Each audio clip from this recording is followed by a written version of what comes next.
Friends, welcome back. तो friends, अभी का वीडियो है भारत नहीं डाल रहा घास, कौम दाने दाने को मोहताज।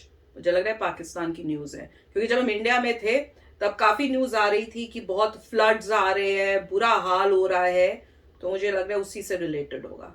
तो चलो वीडियो शुरू करते हैं। वीडियो शुरू करने से पहले अगर आप चैनल पर नए हो और आपने अभी तक सब्सक्राइब नहीं किया है तो जल्दी से पहले सब्सक्राइब के बटन और बेल आइकन को क्लिक कर लो, ताकि आपको हमारे सारे न्यू वीडियोस के नोटिफिकेशन मिल जाए जैसे हम अपलोड करें। अगर आपको वीडियो पसंद था प्लीज लाइक एंड शेयर। चलिए शुरू करते हैं। एक कड़वी गोली सी लेकिन निगलना पड़ती है। पाकिस्तान का मौजूदा मुआशी ढांचा और मुआशी निजाम नहीं चल सकता, ये एक यूनिवर्सल ट्रुथ है।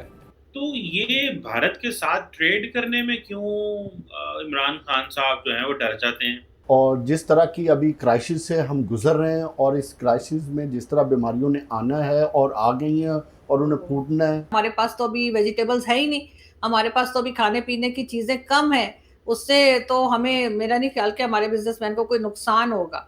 अब बल्कि लोग जो भूखे हैं उनके पास खाना पहुंचेगा अगर हम इंडिया से ट्रेड करते हैं। लेकिन कहीं ना कहीं जाकर यही होता है कि जी अगर हम इंडिया के साथ ट्रेड शुरू कर देंगे तो फिर इसका मतलब है कि बाकी के टर्म्स भी बेहतर हो जाएंगे। फिर हमारे जो फौज का फंड है वो भी हमें, बजट जो है वो भी कम करना पड़ जाएगा कि जी अब तो हमें कोई डर खतरा ही नहीं है कि भारत कुछ कर देगा, इसलिए कि अब तो ट्रेड है और बातचीत हो रही है। और सिर्फ ट्रेड तक तो बात नहीं रुकेगी, उसके बाद जाहिर है कि और बेहतरी होगी आपस में, जो डायलॉग्स होंगे और हो सकता है कि और मजीद टूरिस्ट वीज़ा और इस किस्म की चीज़ें भी ओपन होना शुरू हो जाएं।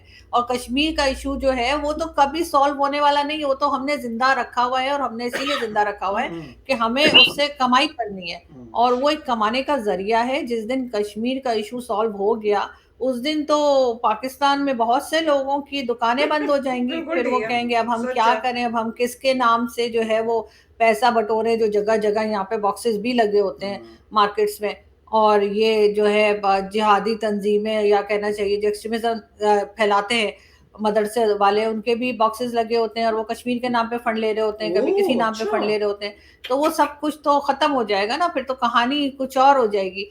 तो ऐसा तो कोई नहीं चाहेगा और जाहिर है उससे ये कमा रहे हैं, बड़ी बड़ी गाड़ियां इनकी, बड़े बड़े घर, इनके ट्रिप्स और सब कुछ उसी पैसे से चल रहा है। तो ऑब्वियसली उनको तो ये सूट नहीं करेगा। और बाकी जहां तक इंडिया की बात है तो मुझे नहीं लगता कि इंडिया वाले को इतने ज्यादा इंटरेस्टेड हैं। कल भी मेरे शो में कर्नल दानवीर सिंह आए थे तो वो कह रहे थे कि नहीं करनी चाहिए, और उनके जैसे बहुत से लोग हैं जो ये बात नहीं मान रहे या नहीं पसंद कर रहे। उसकी एक रीजन ये भी है ना कि हमारी साइड से बहुत बार जो है वहां पे गड़बड़ हुई है जिसको हमने माना नहीं है, और ये और बात है कि सबको पता था, हमारे ना करने से कोई फर्क नहीं पड़ा।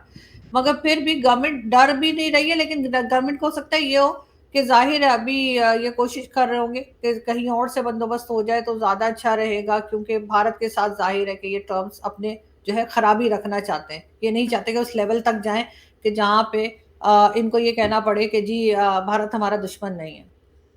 बिल्कुल मैडम, ये गड़बड़ आपने जिक्र किया कि पाकिस्तान की तरफ से भारत में हुई है, तो आप समझती हैं कभी भारत की तरफ से भी पाकिस्तान में गड़बड़ हुई है कि यहाँ की ये वन साइडेड है, ये पाकिस्तान जो है वो हमेशा इंडिया को तंग करता रहता है और मामलात खराब करता रहता है। पाकिस्तान ने भी बड़ी सारी जो है वो जगहों पे बात की है, तो आप इस स्टोरी को किस हद तक सही मानती हैं?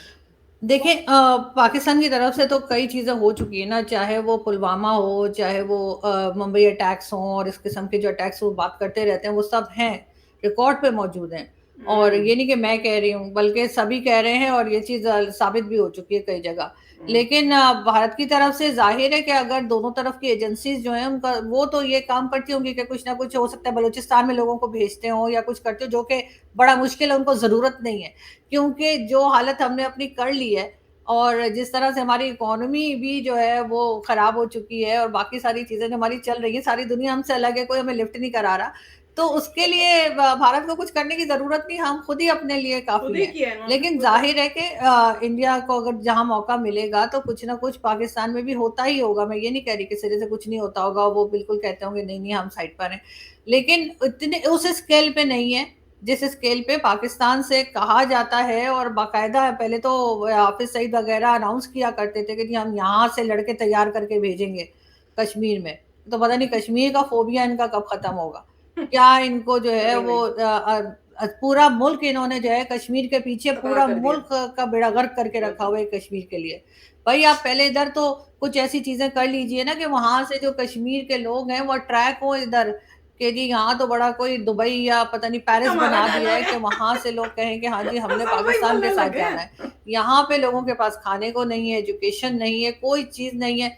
उनके लोग उठ उठ के टिया के जो है वो कभी किसी कंपनी में जाके सीओ लग जाते हैं, कभी कहीं हमारे कहीं नजर नहीं आते, सिवाय घूमते फिरते टहलते सिर्फ यूरोप में दिखते हैं, बाकी तो कोई हमें कहीं नजर नहीं आता है कोई खास पोजीशन पे। तो सर ये सारी चीजें काउंट होती हैं और मेरा ख्याल है पाकिस्तान को इस वक्त कम से कम 5 से 10 साल के लिए कश्मीर को साइड पे रख देना चाहिए। और इस वक्त जो हालत हमारी हुई भी है कि बिल्कुल 70% बलूचिस्तान जो है वो भी पानी के अंदर है, सिंध का बुरा हाल है, केपीके का बुरा हाल है, बहुत सी फैमिली ऐसी है जिनको मैं पर्सनली जानती हूँ और उनके घर बिल्कुल तबाह हो गए। उसको देखना चाहिए और अपने आप को संभालना चाहिए। बाद में 10 साल बाद अगर कुछ हुआ तो ठीक है, कश्मीर कश्मीर कर ले, लेकिन फिलहाल हम अफोर्ड नहीं कर सकते। अच्छा तो मैडम ये जो आप अक्सर बात करती हैं जिहाद की और ये चीजें, तो आपने कहा पैसा आता है, बड़ी बड़ी गाड़ियां, तो ये किसके पास पैसा आता है और कौन बड़ी बड़ी गाड़ियां फसाद इस्तेमाल करता है जिहाद के पैसे से? नाम ये बोलने कौन बोला है? तो फंस ही जाएंगे। आप नाम क्यों नहीं लेती? आपको जब देखो। इतनी इन्फॉर्मेशन है तो आप बताएं ना हमें और अच्छा, हमारे बताएं ना, दोस्तों खुद नहीं viewers बताना। को कि ये जो जिहाद का इतना पैसा आता है और इतनी बड़ी बड़ी गाड़ियां हैं, ये कौन चलाता है और क्यों नहीं रोका जा रहा है? ये अभी भी आप समझ रही हैं जिहाद हो रहा है कश्मीर के अंदर? हो रहा है। नहीं तो सर आपके पास तो पहले ही बहुत पैसा है, आप क्या चाह रहे हैं कि मेरी सुपारी ली है आपने कि आप चाह रहे हैं मैं नाम भी बताऊं? लेकिन सर यहाँ पे बहुत सी मैंने ऐसी पूछा था। ऐसी जैसे मदरसे हैं, मैडम सवाल आप मौलवी माफिया है। जवाब आप चना दे रही हैं। आप सवाल का जवाब सवाल में देना अगली हाँ ब्रैकेट। हाँ मैं दे रही हूँ सर। देखें बहुत से यहाँ पे जो मदरसे चल रहे हैं, जो यहाँ पे मुल्ला है, मुल्ला माफिया मौजूद है, इनके पास बड़ी बड़ी गाड़ियां हैं। आप देख लीजिए, चाहे वो मौलाना तारिक जमील हो चाहे और दूसरे लोग हो, उनके पास जो है उनको, और उनको ये नहीं कि उनको कोई आम आदमी तो फंड करता ही करता है। लोग तो इतने ज्यादा इमोशनल है जिहाद को लेकर पाकिस्तान में कि औरतें अपने जेवर तक दे देती हैं और पैसा देते हैं। और बड़े बड़े जो बिजनेसमैन हैं, जो इंडस्ट्रीज जिनकी चल रही होती हैं, हमारे जैसे मजदूर पेशा लोगों की बात नहीं कर रही, वो भी उनको फंड करते हैं। वरना ऐसा नहीं हो सकता। आपने कभी किसी को देखा है कि जिनके मदरसे हों और वो कोई छोटी मोटी गाड़ी में चल रहे हो? हाँ, ईदी साहब को कह सकते हैं। ईदी साहब का जो काम था, मैं उनकी बहुत इज्जत करती हूँ और उनके जैसे लोग पाकिस्तान में होने चाहिए कि उनके लिए जो है अभी भी अगर उन्होंने कोई एम्बुलेंस या कुछ मंगवाई है फ्लड वालों के लिए, तो उसके ऊपर अगर वो 40 लाख की चीज है तो उसके ऊपर 80, एग्जाम्पल में दे रही हूँ, तो 80 लाख यानी डबल जो है उसके ऊपर टैक्स लगा दिया है गवर्नमेंट ने। उनकी कोई मदद नहीं करता। लेकिन ये जो इस तरह के लोग होते हैं जिहादी माइंडसेट के, अब ये लोग जो है ये कब्जा भी कर लेते हैं, जमीनों पे भी कब्जा कर लेते हैं। इस्लामाबाद में भी अगर आप कुछ साल के लिए प्लॉट ले लें और उस प्लॉट के ऊपर कोई ना जाए और छोड़ दें उसको, तो ये वहां मस्जिद बना देते हैं। पहले एक ईंट रखेंगे, फिर दूसरी ईंट रखेंगे और उसके बाद वो कब्जा हो जाता है। अभी भी जो उधर इस्लामाबाद में ही जो लाल मस्जिद है, उसके एरिया में भी उन्होंने ज्यादा हिस्से पे कब्जा कर रखा है। और अगर ऊपर उनके डंडे चंडे लेके, आपने देखा होगा लोग खड़े रहते हैं कि अगर कोई जाएगा सीडीए से या किसी से कि जी आपने गलत कब्जा किया है, तो वो डंडे वाले आके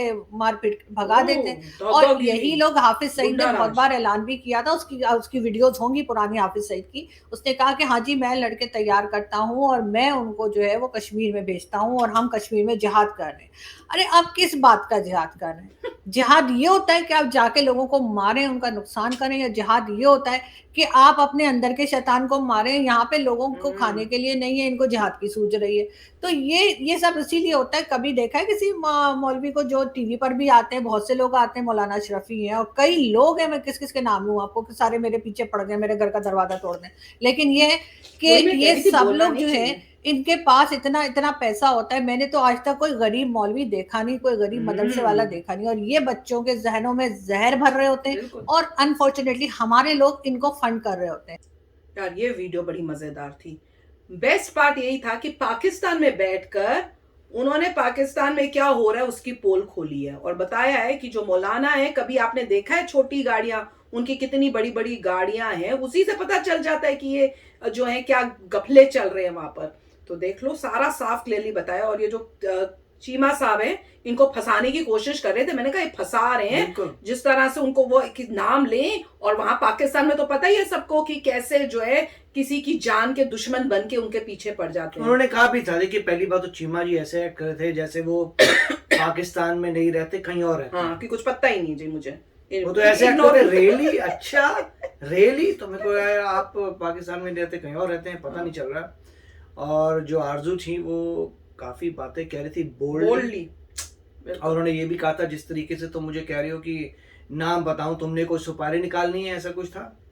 मतलब उनको काफी था कि ये तुम क्या बोल रहे हो भाई? क्वेश्चन पूछने वाला नहीं है, तुम्हें भी पता है, तुम भी वहीं रहते हो, मैं भी वहीं रहती हूँ, क्या चल रहा है? अजीब सा लग रहा था जहाँ पे चीमा जी ऐसे दिखा रहे हैं कि उनको कुछ पता ही नहीं है, और वहां पे जो आरजू है वो मतलब बहुत बोल्डली बोल रही है, वेरी इंप्रेसिव था वैसे। और मतलब उनको पता है, ऐसे कह रहे हैं कि तुम ऐसे बुलवा दोगे मुझसे, जहाँ पे दरवाजे मेरे लोग आके तोड़ेंगे, तो मतलब काफी रिस्क ले रही है बोल कर। पर बोल सच नहीं है, पाकिस्तान में वाकई ये चल रहा है। देख लो, वो कह रहे हैं कि जगह जगह डब्बे हैं फंड करने के लिए जिहादियों को, जिसमें कह रहे हैं लोग, औरतें अपनी गहने बेच के उनको फंड कर रही है। मतलब माइंडसेट ऐसा कर दिया है लोगों का कि इतनी हेट्रेड हो कि हमने किसी तरह से इंडिया का नुकसान करना है, वहां जिहाद करके कश्मीर लेना है, कि आम इंसान के पास खुद खाने को ना होके वो जिहाद के लिए फंड करने को तैयार है, और वो लोग बड़ी बड़ी गाड़ियों में घूम रहे हैं। और मेरे को ये भी लगा कि जो चीमा साहब हैं, ये थोड़ा जब इंडिया के अगेंस्ट कुछ बोलने के, मतलब जैसे वो बोले थे ना जब कि खाली क्या पाकिस्तान ही करता है, क्या इंडिया कुछ नहीं करता पाकिस्तान के अंदर, वो भी थोड़ा गफले वाला था। और जैसे जब वो बोल रही थी आरजू जी, तो इनको कितनी वो प्रॉब्लम हो रही थी, उनके फेशियल एक्सप्रेशंस देखने वाले थे। पर बोला जो है उन्होंने, आरजू जी ने 101% करेक्ट बोला है, ट्रुथ बोला है कि ये पाकिस्तान की हालत है। मजा आ गया। तो चलो फ्रेंड्स, चलते हैं, मिलेंगे नेक्स्ट वीडियो में बहुत ही जल्द। Till then take care and bye bye. तो अगर आप मेरे इस चैनल पे नए हो तो जल्दी से सब्सक्राइब के बटन को हिट करो और बेल आइकन को क्लिक करो, ताकि आपको मेरा जब नया वीडियो मैं लगाऊं आपको उसके बारे में जल्दी से पता चल जाए।